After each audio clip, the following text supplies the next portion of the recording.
Carmelo Anthony, the NBA, that is something to celebrate today.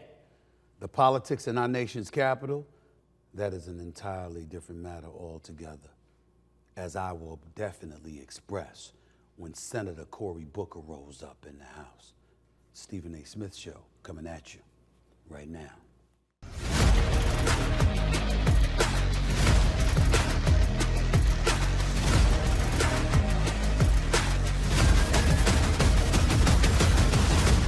What's up, everybody? Welcome to the latest edition of the Stephen A. Smith Show, coming at you as I love to do, at the very least 3 times a week over the digital airwaves of YouTube and, of course, iHeartRadio. As always, I'd like to take a moment to pause and thank my subscribers, my followers, etc.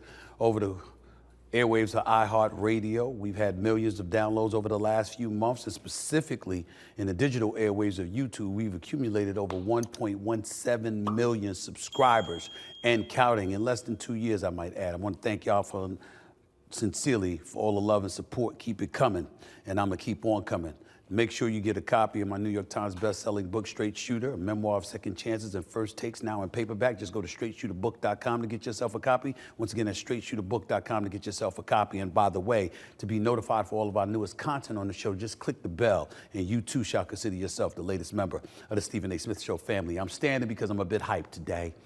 I'm standing because I got to get started with some basketball talk. Remember, Senator Cory Booker, who gave that 25-hour, 4-minute speech in the nation's capital on Capitol Hill the other day, he and I are going to holler about a few things today. With the Democrats and the Republicans, we're going to be fair, but we're going to get into it because he needs to get into it after a speech that damn long. Make no mistake about it. But before I get into that, I got to start off with some basketball because I got some stuff on my mind, all right?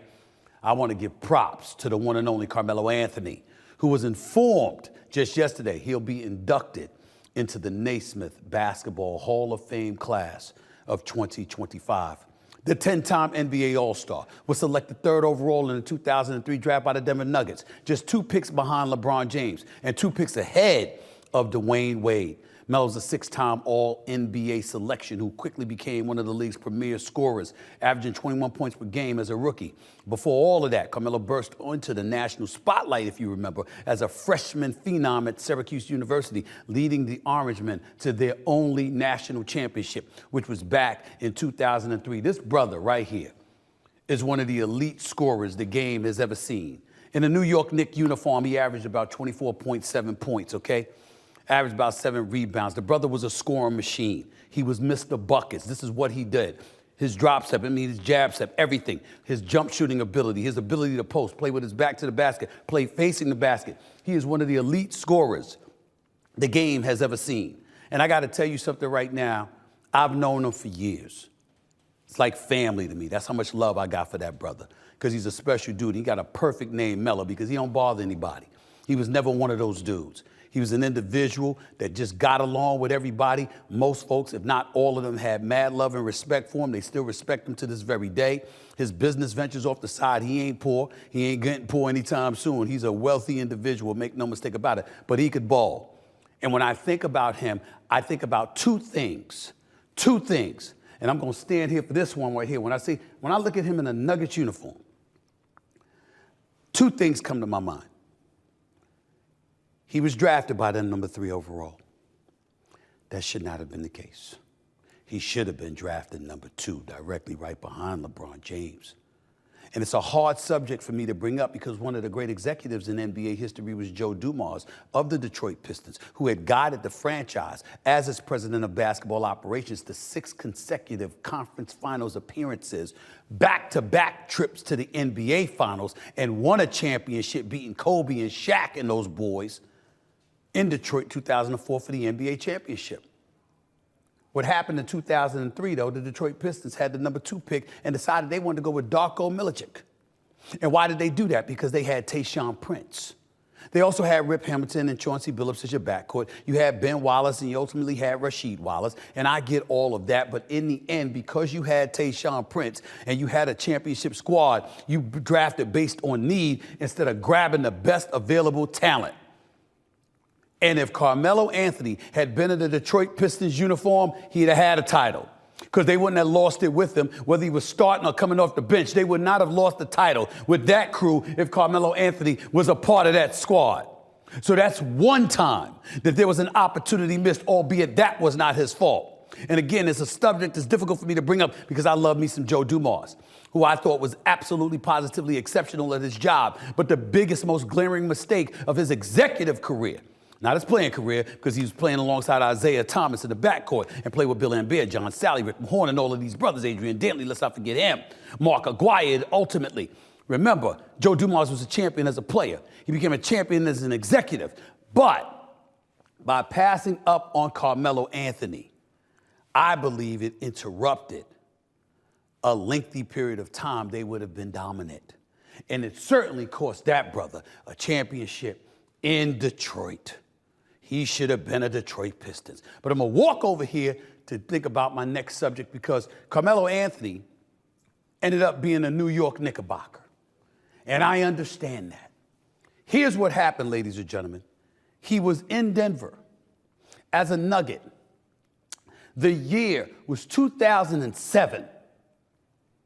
LeBron James, D. Wade, Melo, everybody was operating under their initial deal into the NBA back in 2003. Contract negotiations kicked in. And what LeBron and D. Wade and ultimately Chris Bosh did was carve out and opt out in their clauses for the year 2010 when they were due to become a free agent. Rather than grab the whole 5-year deal for the bag, they said, no, we're going to exercise a player option after year 3. Melo didn't do that. He had a contract. He had a contract with Denver that was for 5 years with no out. Because being a Baltimore native, growing up poor, that brother wasn't putting himself in a position where he wasn't going to be able to get that money.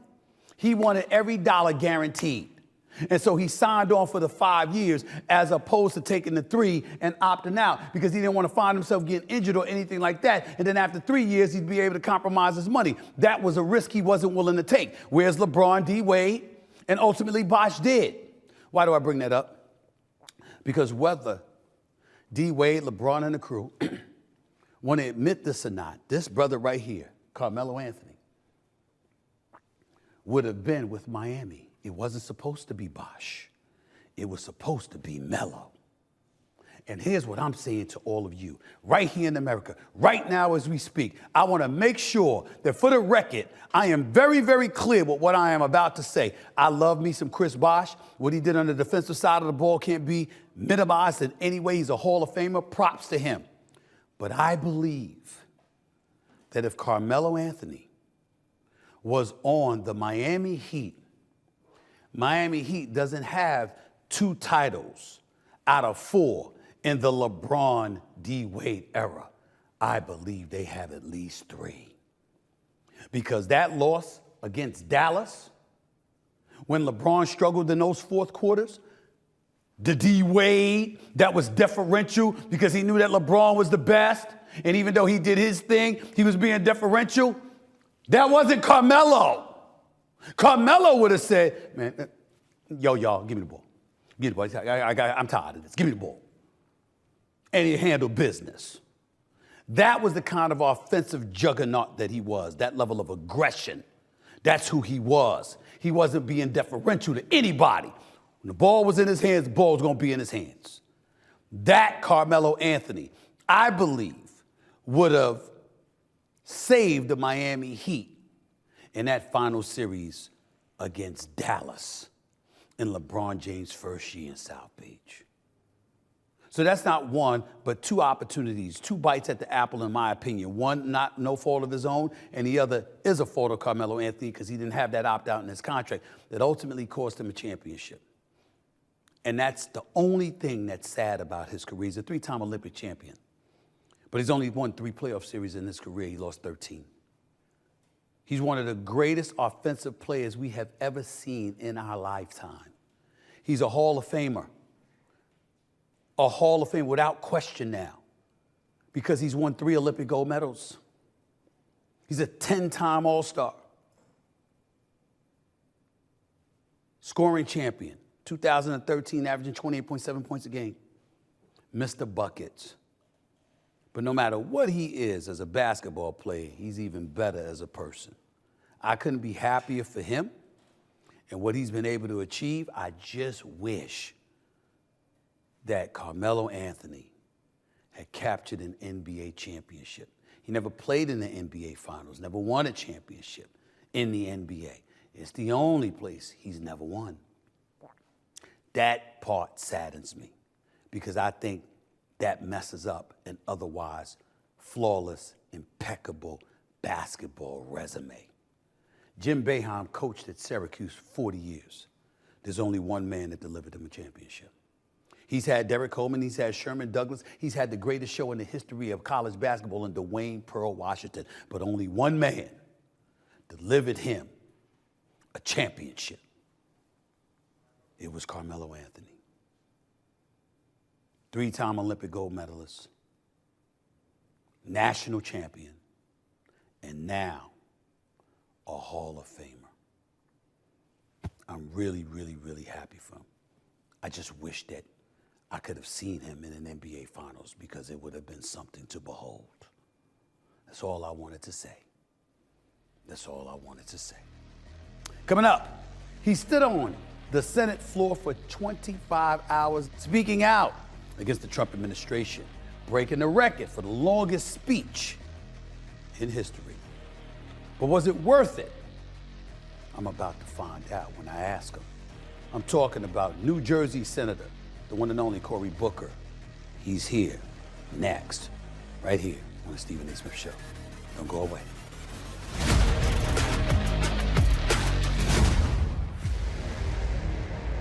All right, everybody, listen up.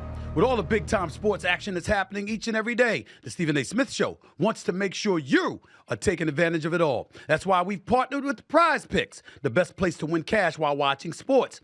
The app is really easy to use. To make a lineup, all you have to do is pick more or less on a few player stats. Choose from any of your favorite players, Luka Doncic, Jimmy Butler, and Zach LaVine, all in the same entry. Then sit back and watch. The list is absolutely endless. You can play PrizePicks in over 40 states, including California and Texas. Best of all, PrizePicks will give you $50 when you play your first $5 lineup. Win or lose, you'll get $50. Just use promo code SAS and download PrizePicks right now. Again, download the app and use code SAS to get $50 instantly after your first $5 lineup. PrizePicks, run your game.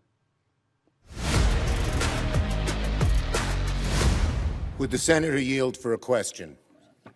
Chuck Schumer, it's the only time in my life I can tell you no. I just want to tell you a question. Do you know you have just broken the record? Do you know how proud this caucus is of you? Do you know how proud America is of you? The power of the people is greater than the people in power. It is time to heed the words of the man I began this whole thing with, John Lewis. He said for us to go out and cause some good trouble, necessary trouble, to redeem the soul of our nation. I want you to redeem the dream. Let's be bold in America, not demean and degrade Americans, not divide us against each other. Let's be bolder in America with a vision that inspires, with hope that starts with the people of the United States of America. That's how this country started. We, the people. Let's get back to the ideals that others are threatening. Let's get back to our founding documents, that those imperfect geniuses had some very special words at the end of the Declaration of Independence. It was one of the greatest in all of humanity declarations of interdependence. When our founders said we must mutually pledge to each other our lives, our fortunes, and our sacred honor. We need that now from all Americans. This is a moral moment. It's not left or right, it's right or wrong.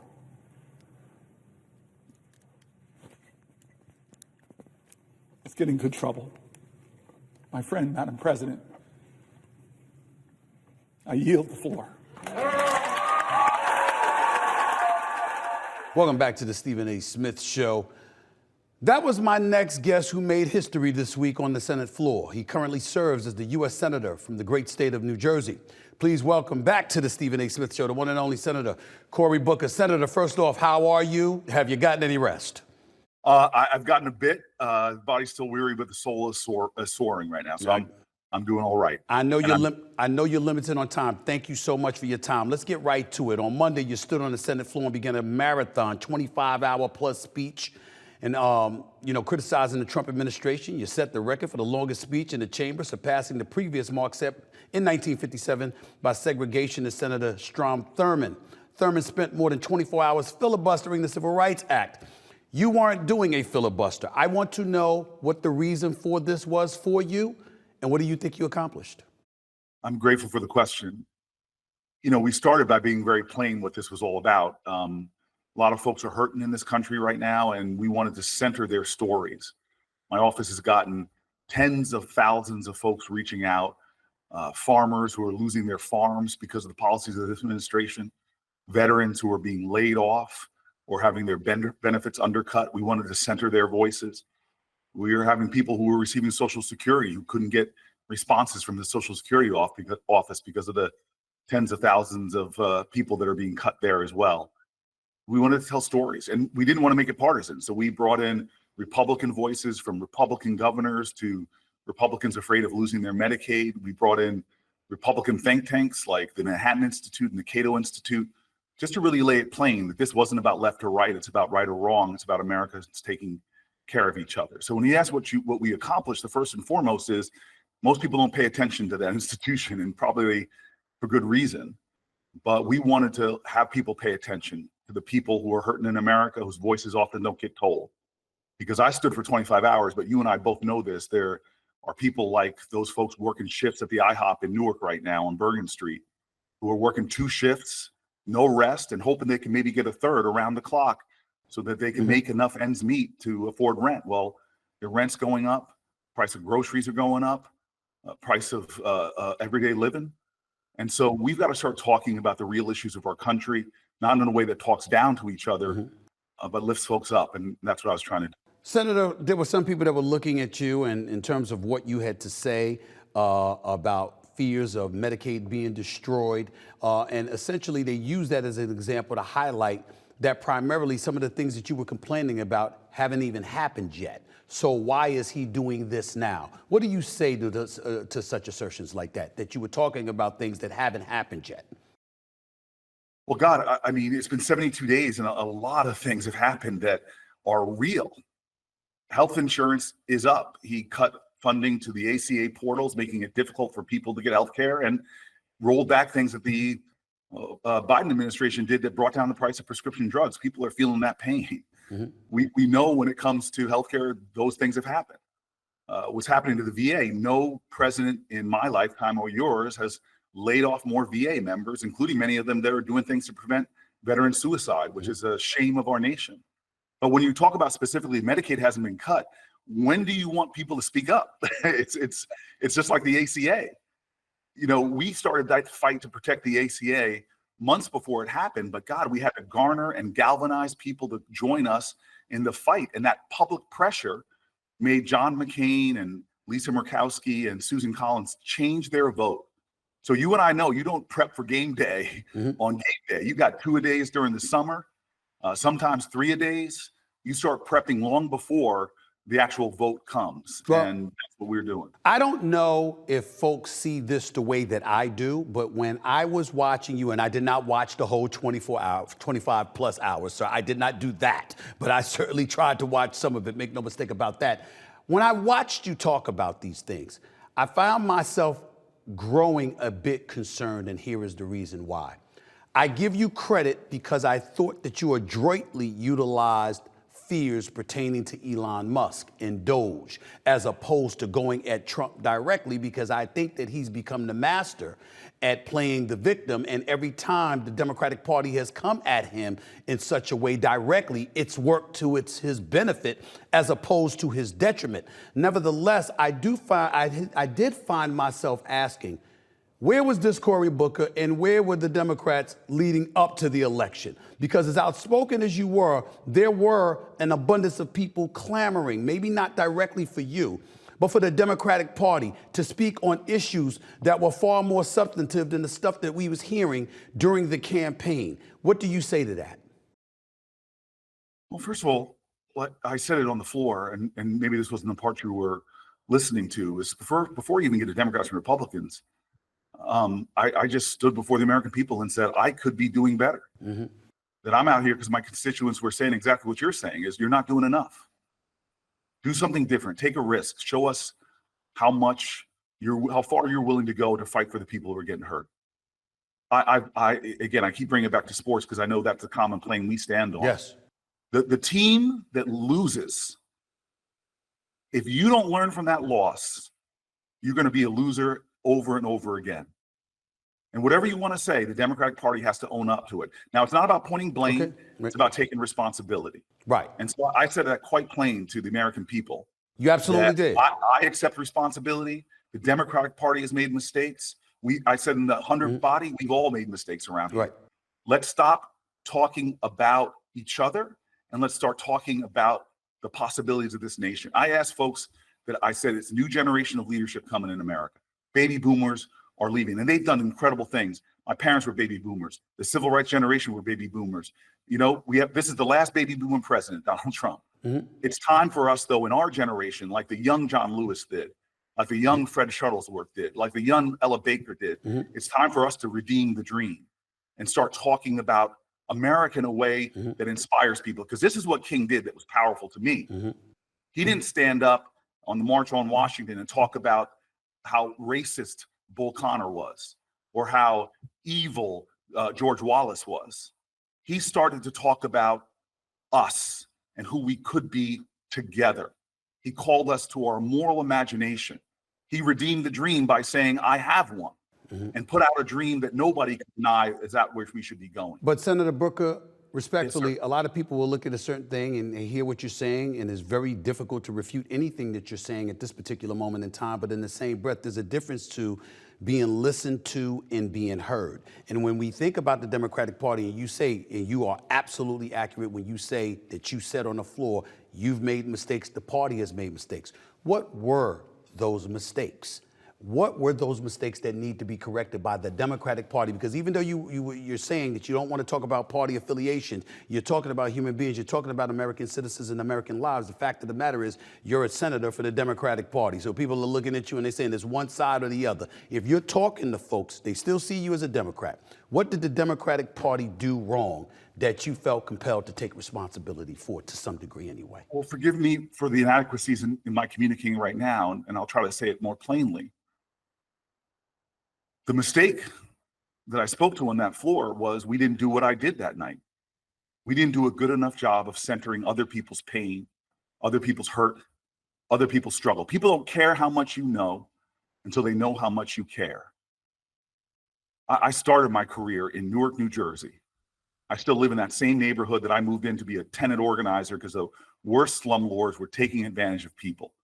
And I remember as a bright young lawyer from Yale University and one of the old grizzly tenant leaders, a guy named Frank Hutchins. When I was sitting in the meeting, all I needed, give me the information I need to file my complaint. But that meeting went on for 3 hours. And probably longer than that. And when we got out, I made some quip that a young lawyer probably would make. Like, God, had everything we needed in the first 30 minutes. God, that was a long meeting. I made some obnoxious young quip. And he stopped in his tracks, this old tenant leader, had the record for the longest rent strike in Newark's history. He stopped and he looked at me and he goes, we can't even begin to heal the buildings until we heal each other. You need to see people, Cory. You need to hear them. You need to love them. I think that the reason why neither party, either Donald Trump or the Democratic nominee, got the majority of votes, that means nobody. More people voted against each candidate than voted for them. Both of them. Nobody got over 50%. Is because Americans have stopped believing in their leaders and believing, frankly, in what we are capable of together. This dream of America, as Langston Hughes said, there's a dream in this land with its back against the wall. Save the dream for one, we must save it for all. This idea that we're all into it, to get all into it together. This idea that we lean on each other, that we need each other. We're losing that. We're so tribal now that we hate each other before we even listen to each other. Right. Well, let me interject because I'm talking about winning. I didn't vote for Donald Trump. I didn't want him to win. but he won the election. He won every swing state. He won the popular vote. He won the electoral college vote. He's got the House and the Senate. My God, I mean, the man won. And what I'm thinking about listening to you, I hear exactly what you're saying. My retort to that would be, you were on the floor. The word demagogue was mentioned. You've got people complaining about Doge. You got folks out there attacking Tesla and what have you. You see a lot of the things that the Republicans are using on the right to point to the victimization they're suffering from, and the fact that the Democratic Party hasn't spoken up about what's great about their party. They've spoken more about what's bad about Trump and the GOP. To that you say what? How do you explain that, and how do you feel about that? People saying those things. Brother, I'll tell you this, Stephen. I'm one guy, and every day I stand up, and my mom tells me this: don't define yourself by who you're against, but by what you're for. Mm-hmm.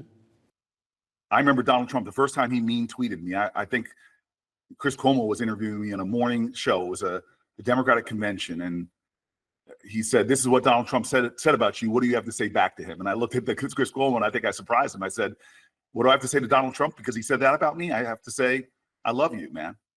I don't want you to be my president. I'm going to do everything I can to stop you, but you're never going to pull me so low as to hate you." Mm.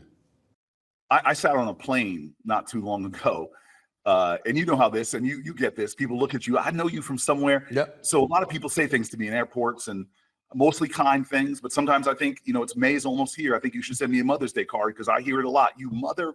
Yep. But this time I'm sitting down, and the couple next to me, it's a mom and a daughter, 60 and 80. And they look at me and they go, "Who are you? Are you a professional athlete?" Now I'm a big black guy and who played at Stanford. Yeah. And you know my ego. You could ball. I didn't want to be insulted. Big Yep. black guy, you're making assumptions. My ego is like, well, I could be. Yeah. but Right. but I look at her and I say, "No, ma'am, I'm not." And then she goes, "Well, who are you? Why are so many people taking notice of you?" And I said, "Ma'am, I'm a United States Senator." And the very first thing she wants to know, which most Americans want to know when they meet some congressman or congresswoman out about in the wild, is, "Are you on their team or my team?" And she looks at me and she goes, "Are you a Democrat or Republican?" Mm-hmm. And I go, "Ma'am, I'm a Democrat." And then she crosses her arms, looks sour at me, and swivels herself away from me as she says at the last moment, "I should have brought my Trump hat," and then turns away. And so here I am, mm-hmm. hearing the same old tune that is so hurting our country. It's now invading our own Thanksgiving tables. Okay, but... Hold on. Okay, Let me finish the story. Go ahead. Because I'm not blaming her. Okay. I am not blaming her. I look at the woman and I say, ma'am, excuse me. Donald Trump, he signed two of the biggest bills I've ever written as a United States Senator. One, called the First Step Act, liberated thousands of people from prison. Two, I did with a man named Tim Scott, Republican from South Carolina, that brought tens of billions of dollars of new investment into the poorest rural and urban areas. And she looked at me, she turned back around, looked at me confused. Here I was talking about the work that Donald Trump and I did together. Mm-hmm. By the end of that flight, we were laughing and talking and connecting and finding out that the lines that divided us are nowhere near as the ties that bind us. Okay, and I get that. So that tells me that you as a politician can work across the aisle and communicate and deal with somebody from the opposite party that happens to be in the White House. You ran for president in 2020. Clearly, you have aspirations to be a leader in this country. You're already considered a leader in this country. So what do you say when you look at how you've conducted yourself, which appears to be the right thing to do because you're getting stuff done across the aisle like you just articulated, but clearly the party doesn't feel that way and it's working against them. I'm looking at the Democratic Party right now and I'm telling you, Senator, man to man, straight up. When you talk about individuals like yourself, like Governor Westmore, like others that I have met, no problem. When I look at the party on the left right now, I've never been more disgusted with what I'm seeing because of the ineffectiveness of the party in terms of competing against the other side. I'm not talking about you individually. I'm talking about the party that doesn't seem to vibe with the kind of communication skills and the kind of message that you just finished preaching about a couple of minutes ago. Well, there's no singular party leader right now. There's all of us. And I'm going to tell you this. I am a competitor. I want to win. I'm going to fight so my team wins. But what I'm going to tell you right now might surprise you. My team is not the Democrats. My team is Team America. Okay. And the reason why I am one voice, but there's a lot of voices right now trying to talk about where our party is going. I believe that when we start talking about more about where America can go, will go, must go, then that person, regardless of party, is a person that's going to be followed. We need more up and coming leaders to let folks know they are more concerned and connected to community than they are doing a party's bidding. If you can't lead the people if you don't love the people. And I'm looking for a leader. I know we share a friend, Frank Luntz. He came into my office, shocked me. What's this Republican pollster doing up in here? And he said that we are at such a pivotal point in American history. He told me he's just looking for people that might be able to help heal this nation and lead us to the next generation. And he said, I got a few people on both sides of the aisle that I'm betting on. And so I'm telling you right now, I am a Democrat, as my grandfather was, who moved to Detroit, Michigan, and got a job on an assembly line, like many blacks did. He was one of the early black union organizers. And he used to tell me the Democratic Party ain't right all the time, but when you throw up the issues, they're the party of civil rights, they're the party of workers' rights, they're the parties of women's rights, they're the party of labor, they're the party of Medicaid and Medicare. He's like, when I just net, I'm going to be a Democrat. But he looked at me, wanted me to vote Democrat. Right. But he said, your loyalty must always lie with your ancestors' calling. Your ancestors were Republicans and Democrats. Because when my granddad started, most blacks were Republicans. Yes, you're right. It was the old thing, turn Lincoln's picture to the wall. We're going with FDR. Has the Democratic Party taken the black community, amongst others, for granted? Think about what you just said. Think about all the things that the Democratic Party stood for, according to what you just articulated. And think about the fact that we didn't hear much of that message during the election, because that's where my disgust lies, sir. My disgust lies was that we were involved in culture wars. We were involved in talking, about ideology and identity politics. We weren't talking about the issues that you just finished articulating at all. I don't know if I agree with that, man. Oh, come on, Senator, come on. Let me tell you something. Go ahead. I'm the only, hold on, I am the only United States Senator, the only one that lives in a black community that's at or below the poverty. I live in that same neighborhood I lived when I moved in after law school and started getting. But I'm not talking about you. I got my BA from Stanford, my PhD on the streets of Newark. Right. And I still live there. I am connected to my community. I'm not talking about you. I know you're not talking about me. Okay. But what I'm saying to you is, I would get the same folk challenging me in the barbershop. And yes, I know you're thinking, you go to the barbershop, I get the same folks challenging me. I get brothers challenge me in the barbershop. Right. What has the Democratic Party done for us? And so here was the breakdown. I would say, open the door. Let me point to stuff. Because we in Newark, from Flint, Michigan to Newark, had lead in our water. I worked to get the stuff in the bill that helped us get every lead pipe out of the ground in the United States of America, because lead poisoning may not be some sexy issue, but it was plaguing our communities. Let me give you another one. The maternal mortality rate in America is shameful. We're the wealthiest country in the world, but we have women dying in childbirth higher than any other countries. But for black women, it's 3 times the rate. We got Joe Biden, working with him, to expand Medicaid, address this issue in a very significant way. They're rolling it back now in this administration. I turned around, I said, the asthma rates in our city are 4 times in suburban towns. I talked about literally the biggest tree planting for urban areas in all of humanity. I would go through my list of receipts, and people would say exactly what you're about to say, but I didn't know that. Okay. So now we're talking about a different issue. Okay, that's fair. When it comes to what they're doing for black people, because I could go to SBA loans and coming in and making sure. I could go to criminal justice. I could go through all the issues that I know my community cares about, and often feels like no one else does. And I can point the finger right back to you about your contemporaries on the left and say it would have been nice to hear about those things while they were campaigning for the presidency. How about that? Let me tell you a job I took on. Okay. I was to a big group of people, about 200-300 people. And I said, everybody here was born, it was March. I said, everybody here is born in March. Yell as loud as you can. Yell truth, truth, truth. And they started yelling. I go, stop. I said, rest of the audience, everybody here that was not born in March, yell lie, loud as you can. They chant a lie. So I go, now we're going to do the experiment. Everybody do it at once. Yell it. Everybody did. And I said, okay, stop. Now, let's find out about this experiment. How many people heard the word truth? Nobody shook their head. And I pointed to somebody who was born in March. Did you hear the word truth even though you were chanting it? They said, I couldn't hear it. Did you know the Democratic Party? I went to my Chuck Schumer and I said, most voters now get their news here, especially low information voters, which I don't blame. You got so many other things to do in life. You don't have time to watch the news 24/7. And I said, most voters get their news here on digital platforms, podcasts like this one and others. How many more times were Republicans on these platforms than Democrats? About 12-1. Okay. Donald Trump had about 14 times the podcast downloads and Kamala Harris. And why was that? Why because was that? we weren't showing up where the voters were. Thank you. Back in the day, Nixon made the mistake. Nixon versus Kennedy. You remember those debates? Yes. I think we got in too young. Yep. But one person knew where the future was, television.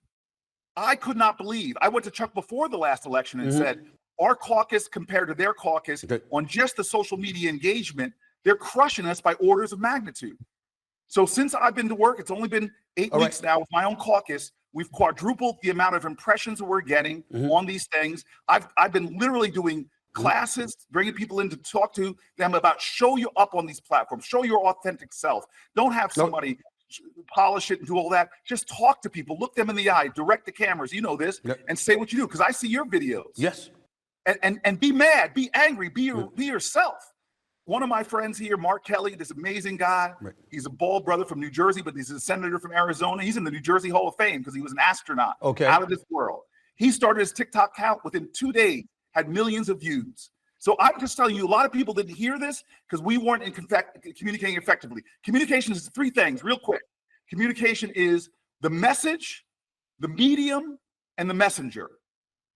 You got to do well in all 3. And sir, the reason why you probably make a lot more money than I do, because you've got the message. People want to hear what you have to say. You're on the right mediums. People are listening to you where you are, and you're a damn good messenger. And the Democratic Party, or leaders in general, this is why Fred Shuttlesworth and Martin Luther King and the man that was at the center of my speech, John Lewis, were so good. They had the right message.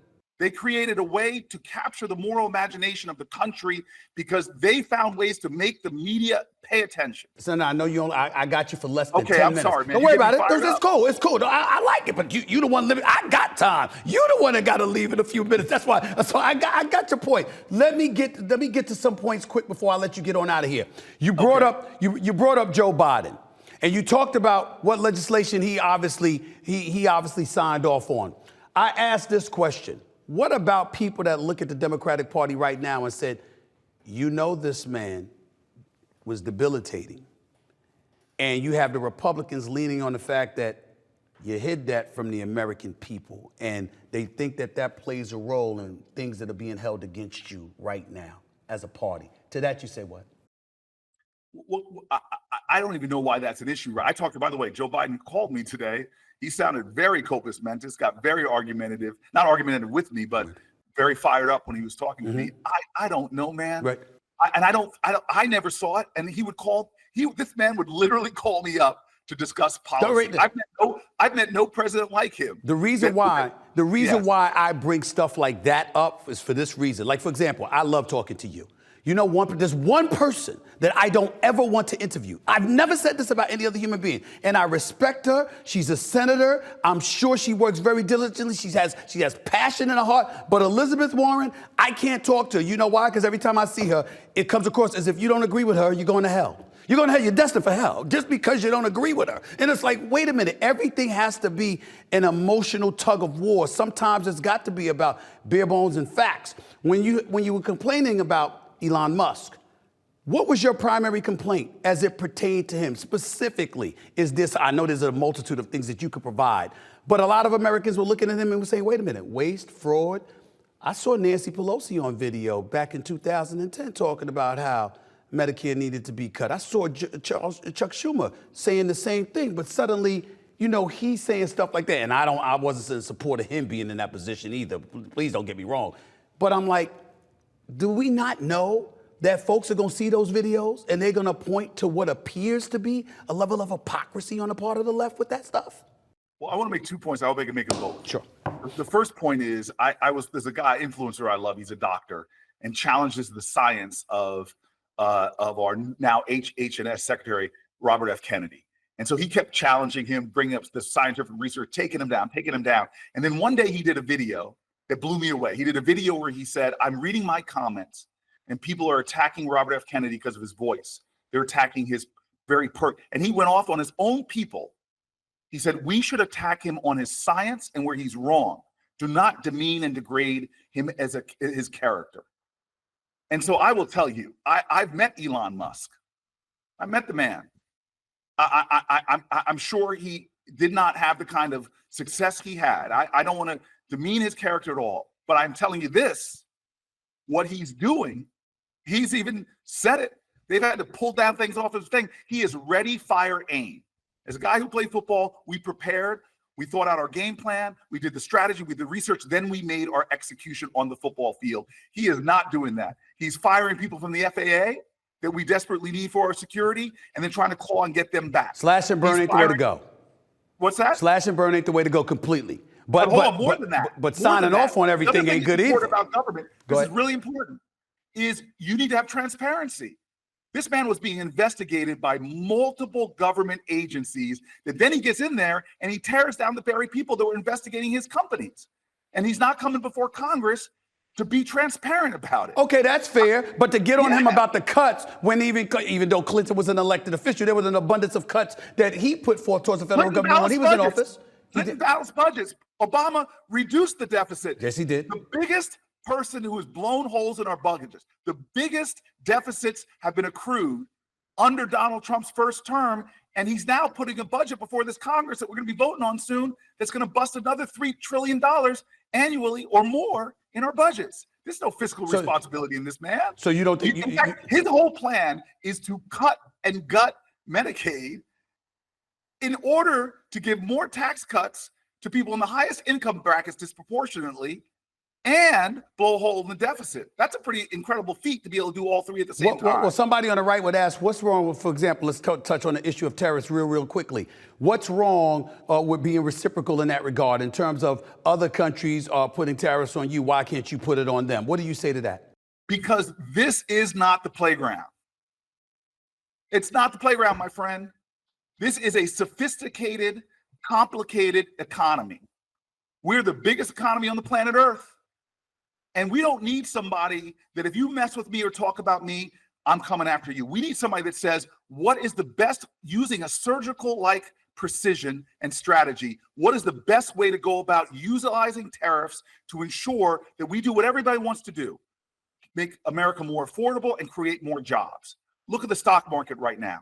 The average family, because of the way he's going about tariffs, is going to pay $3,000 to $4,000 more. This is not a precision tuning of our economy for the outcomes that we all want. This is a guy that has just taken a sledgehammer to our economy and the global economy, and people all over the planet, especially the folks I care about in New Jersey, are going to be hurting because of these incredible trade wars he's starting.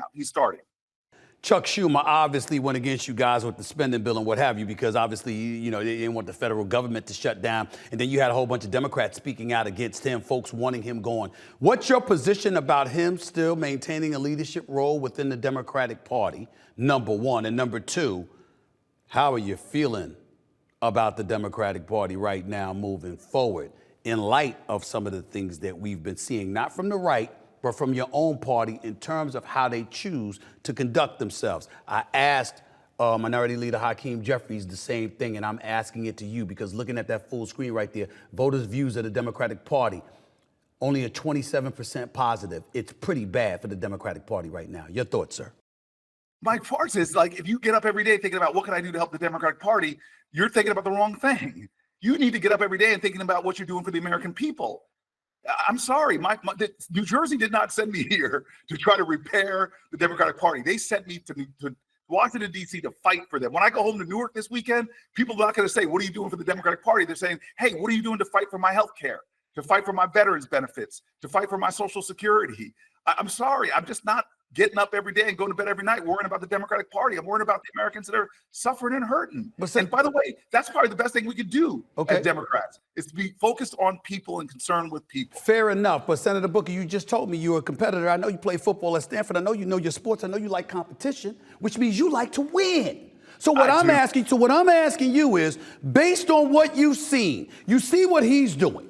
I saw the man get convicted of 34 felony counts and his campaign dollars rose. That's what I saw. I saw the man impeached twice and the popularity didn't dissipate. I am asking you, sir, do you believe that what's transpiring right now in terms of how y'all are going after him because of tariffs, because of Doge, because of whatever, do you believe it is a winning formula, particularly and specifically for the midterm elections? I believe Donald Trump got elected because a whole bunch of swing voters heard him say, I'm going to lower your grocery bills. I'm going to lower your costs.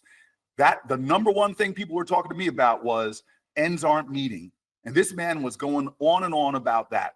That's the reason why, not because he was a Republican, but because people trusted and believed in him that he would do better for his family. Now, most Americans are not better off than they were 72 days ago. They're worse off. And again, that's how he won. And if I want to win, if our party wants to win, stop talking about parties and start talking about people, about purpose, about possibilities. Get back in the streets and help some folk before you ask for their vote. And that's why I stood up on the Senate floor, to center folks in the conversation and to try to inspire some people to understand that we can do better than we're doing now. Senator, hold on for 1 second. Hold on for 1 second, because I got to take a commercial break, but I definitely want to come back and ask you about a particular bill that you've introduced. It's very, very important for everybody to know. Please don't go away. Back with more of yours truly, Senator Booker, to close out the show in a minute. Welcome back. Back here with Senator Cory Booker. I have one last question to get to before I let you get on out of here for the day. All right, Senator? I'd be remiss in neglecting to ask you about a bill. You know, you introduced, you're establishing due process protections for college athletes during the NCAA, you know, with these NCAA investigations. I just want to read from this article here. Yourself, along with Marsha Blackburn, introduced the NCAA Accountability Act, which would establish due process protections for college athletes, coaches, and universities that are under investigation by the NCAA. Talk about that before I let you go, please, because I want everybody to know about that. I wish we started the conversation here because I got a lot to say. Please, take it away.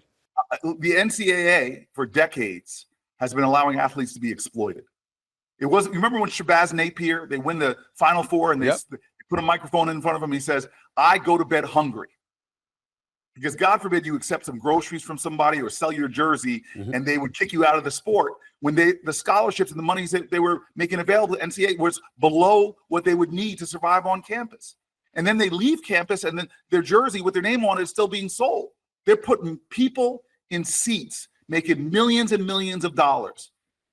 And yet I know guys who blew out their knees, have spinal injuries, and they're going in their own pockets right now to pay for their health care for injuries they got back when they played ball. So I've been on this issue for a long time to make sure that we have college sports that make sense, but where the athletes who are, through their struggle, their sweat, their grit, sometimes their blood, they're the wealth that is being generated, but they have not been taken care of. The concussion protocol, sexual assault, medical issues, academic issues, lots of promises made, but not promises kept. And so there is a lot going on in college sports right now, and I'm working very, very hard in a bipartisan way to try to create some fair rules, some real fair rules about what's going on. And it's not just with partnering across the aisle with the good senator you were talking about on the Republican Party, but I'm working with Moran and some others, Blumenthal on my side, to try to make some progress where athletes get a fair shake and a more fair system. Because I know a lot of people are focused on the athletes that through all this NIL and the portals who are making lots of money and all that. I'm telling you, there are thousands of athletes. There should be a basic Bill of Rights. We put out an athlete's Bill of Rights that athletes should be guaranteed if they're entering this and helping universities and TV stations and all these people make a lot of money. and long careers, but they wind up 5 years after they've played with medical bills, with an education that hasn't been completed, and a lot of bruises, a lot of beatings, but not enough to show for it for the wealth that they created. Well, listen, I'm a moderate, obviously. And so when you talk about crossing the aisle and working in partnership with anybody, particularly for an issue like this, it's near and dear to my heart. I cracked my kneecap when my first year in college. I know exactly the kind of stuff that you're talking about. I am here to help in any way that I can. Senator Booker, I really appreciate your time. I really, really do. Thank you so much. No, I'm a fan of yours and appreciate your voice because you do talk about sports, but I like how you stand up. And when you say you're a moderate, that's really what I want to see more people say. Not that they're moderate. I don't care what your politics are, but the key point is people in this country that remind us that there's one American destiny, that we belong to each other, and that those words that are over the Senate, e pluribus unum, they mean something. And so I appreciate you, especially in the context of sports, which is a great part of American culture where we do all come together. Yeah. I was in the locker room next to Republicans and Democrats, everybody else. And we found out that when we bled together, when we sweat together, we still get together and love on each other because we know that the bond is deeper than the political parties we have. We disagree, but we still know we belong to each other. We're brothers. And so I appreciate you, man. I've looked up to you for a long time. I hope we can get back on in the future and we can get into some of these issues because I like sparring with you too. That's right. We definitely will, without question. And disseminating that kind of message to the masses, I think that's what could potentially win for the Democratic Party. Let me just say this last thing to you because I've been saying it to my colleagues in caucus. Okay. When we're driving down the field, I used to know when we were going to score a touchdown. When the other team started arguing in their huddle, started yelling and demeaning and degrading, I used to tell my guys in my huddle, we're going to score. We're going to score because that team is divided against itself. So I'm hoping that voices like yours are going to remind us we may disagree with the play. You may have messed up on that play, but when we get back in that huddle, we got to regroup, come together because it's a crazy world out there, a lot more competitive than people know. And our adversaries who have a different idea about freedom and liberty and justice are adversaries who want to see democracies die. They're coming after us, and our team needs to come together and be prepared to lead the world order and preserve the values that we fought in Normandy on, we fought in the Pacific. We fought to say that freedom and democracy should be the best form of government, and that's something we have to get together and continue to affirm to each other. Senator Cory Booker right here on the Stephen A. Smith Show. Really appreciate you, buddy. Thank you so much. We'll talk soon. Appreciate you. Thank you. Interesting conversation. Obviously, we're going to have a lot more of it. I had a lot of stuff to get into it with them, but you know what? It's hard to interrupt politicians sometimes, you know what I'm saying? But I tried, and I'm going to try again. I'm going to try with a lot of them, okay? So that's it for this edition of the Stephen A. Smith Show. Thanks again to Senator Cory Booker for being on the show. Needless to say, I think you can tell he'll be back along with various others. We're going to continue to have these conversations over the next several years because every week, every month, every year, stuff is happening. And it's impossible to avoid those issues. We're not going to do that on this show, not by a long shot. So stick around, keep watching. Sports, pop culture, entertainment, politics, it don't matter. This is the Stephen A. Smith Show where anything goes. Until next time, ladies and gentlemen, I'm signing off. Peace and love.